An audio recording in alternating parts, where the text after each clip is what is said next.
Nama saya Nikade Dwi Arilaba, nomor absen 21 dari kelas 11 IPA 1. Di video kali ini saya akan mengutarakan pendapat saya mengenai hukum di Indonesia yang masih menancap ke bawah.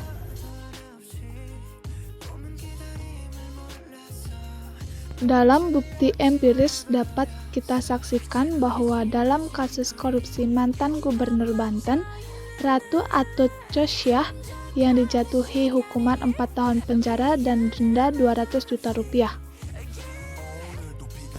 Ratu telah melakukan suap kepada mantan Ketua Mahkamah Konstitusi, Akil Muchtar, sebesar 1 miliar rupiah untuk memenangkan gugatan yang diajukan pasangan Amir Hamzah dan Kasmin.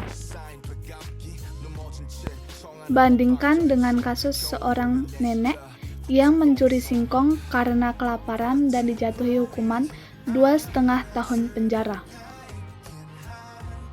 Rasanya tidak adil melihat kasus ini, seorang koruptor yang merugikan negara sebesar 1 miliar rupiah hanya dihukum 4 tahun penjara, sedangkan nenek yang mencuri singkong karena kelaparan dihukum 2,5. Sungguh miris, bukan? Dan ini yang kurang disadari dalam hubungannya dengan kehidupan hukum di Indonesia, seperti pada Undang-Undang Dasar Pasal 28D ayat 1 yang berbunyi, setiap orang berhak atas pengakuan, jaminan, perlindungan, dan kepastian hukum yang adil serta perlakuan yang sama di hadapan hukum. Kalau ini diterapkan, proses penyelesaian hukumnya pasti berjalan dengan baik dan akan adil tanpa berpihak pada kaum yang kuat dan lemah, tikus berdasi atau kepompong yang menjerit.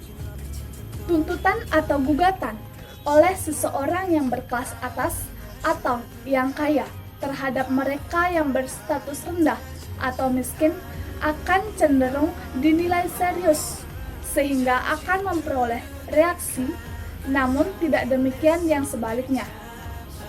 Kelompok atas lebih mudah mengakses keadilan, sementara kelompok marginal atau miskin sulit untuk mendapatkan fenomena ketidakadilan hukum ini.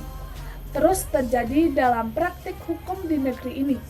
Munculnya berbagai aksi protes terhadap aparat